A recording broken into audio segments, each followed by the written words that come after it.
வெள்ளத்தில் கல்வி சான்றிதழ்களை இழந்தவர்கள் அதற்கான நகல்களை பெற்றுக்கொள்ள 2வது நாளாக இன்றும் விண்ணப்பித்து வருகிறார்கள். அது குறித்த தகவல்களை தருகிறார் செய்தியாளர் கவிக்குயில் சரோஜினி.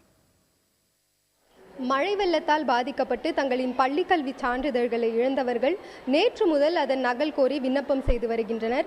நேற்று ஒரு நாளில் சென்னை, திருவள்ளூர், காஞ்சிபுரம், கடலூர் ஆகிய மாவட்டங்களில் 2143 பேர் சான்றிதழ்களின் நகல் கோரி விண்ணப்பம் செய்திருக்கின்றனர். நேற்று முதல் வரும் 28ஆம் தேதி வரை இதற்காக விண்ணப்பம் செய்யலாம். தமிழகம் முழுவதிலும் 132 மையங்களும், சென்னையில் மட்டும் 54 மையங்களும் இதற்காக செயல்பட்டு வருகின்றன. 8ஆம் வகுப்பு, 10ஆம் வகுப்பு, 12ஆம் வகுப்பு மதிப்பெண் சான்றிதழ்களும், டிப்ளமா பிரிவில் நடனம், ஓவியம் உள்ளிட்ட பிரிவுகளில் பயின்றவர்களும், அது மட்டுமின்றி மாற்றுச் சான்றிதழ் அதாவது டிரான்ஸ்ஃபர் சர்டிபிகேட்டின் நகல் கோருபவர்களும் இதற்காக விண்ணப்பம் செய்து கொள்ளலாம்.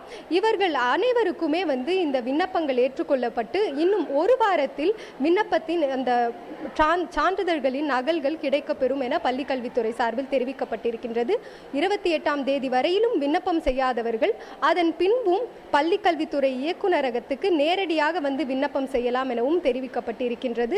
இவர்கள் மட்டுமின்றி CBSE பாடப்பிரிவில் பயின்றவர்களும் கூட இந்த மையங்களுக்கு நேரடியாக சான்றிதழ்களின் நகல் கோரி விண்ணப்பம் செய்யலாம். அவர்களின் விண்ணப்பங்கள் அனைத்துமே CBSE அலுவலகத்துக்கு அனுப்பி வைக்கப்படும் எனவும் தெரிவிக்கப்பட்டிருக்கின்றது. பள்ளிக்கல்வித்துறை மட்டுமின்றி கல்லூரிகளில் அவர்களின் சான்றிதழ்களை தொலைத்தவர்களும் அந்த நகல் கோரி தற்பொழுது விண்ணப்பம் செய்து வருகின்றனர். இதற்காக சென்னை பல்கலைக்கழகத்திலும் சரி, ஒவ்வொரு கல்லூரியிலும் தனித்தனியாகவும் இதற்காக மையங்கள் அமைக்கப்பட்டிருக்கின்றன. புதிய தலைமுறைக்காக ஒளிப்பதிவாளர் சதீஷ்குமாருடன் கவிக்குயில் சரோஜினி.